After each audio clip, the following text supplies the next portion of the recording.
तर आज मी बनवलेला झणझणीत खमंग झुणका भाकरी, पण त्याआधी इथे बघा संध्याकाळी काय मस्त वातावरण झालं. हे सुंदर वातावरण मी एन्जॉय केलंच, पण आता जरा पोटाचंही बघूयात.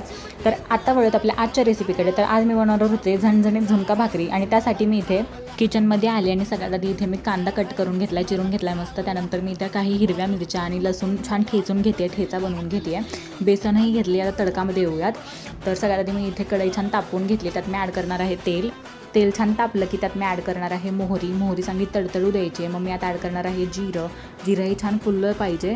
मग मी यात ॲड करणार आहे काही कढीपत्त्याची पानं, आणि त्याचसोबत मी यात ॲड करणार आहे लसूण आणि हिरव्या मिरचीचा ठेचा. आता हे सगळं छान परतवून घ्यायचं आहे. आपल्या लसणाचा कच्चेपणा निघून गेला पाहिजे, त्यामुळे छान ह्याला सोनेरी रंग येऊस्तोवर फ्राय करून घ्यायचं आहे. मग यात मी ॲड करणार आहे बारीक चिरून घेतलेला कांदा. तर इथे मी 2 ते 3 मीडियम साईज अनियन्स यूज करते आहे, आणि फारच सुंदर सुवास येत होता या स्टेजला या फोडणीचा.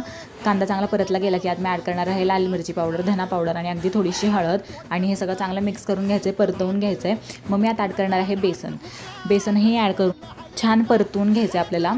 आणि अगदी 2 ते 3 मिनटं आपल्याला स्लो टू मीडियम फ्लेमवरती बेसन परतून झालं की यात मी ॲड करणार आहे मीठ, आणि मग थोडंसं पाण्याचा एक हपका देऊन ह्याला पुन्हा चांगलं परतवून घेते. तर असं मी 2 ते 3 वेळा पाण्याचा हपका देते, जेणेकरून आपलं बेसन व्यवस्थित शिजलं जाईल आणि कच्चं नाही राहणार. आणि मग गॅसची फ्लेम स्लो करून ह्याला झाकून छान 5 ते 7 मिनटं मी असंच मध्ये परतून झाकून शिजवून घेतलं.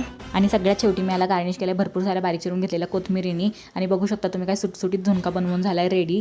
तर आता इथे मी झुणका भाकरी आणि कांदा एन्जॉय करते. तर फारच स्वादिष्ट झालता हा झुणका. मीही एन्जॉय करते, तुम्हीही करा. भेटू पुन्हा नेक्स्ट व्लॉगमध्ये. तोपर्यंत बाय.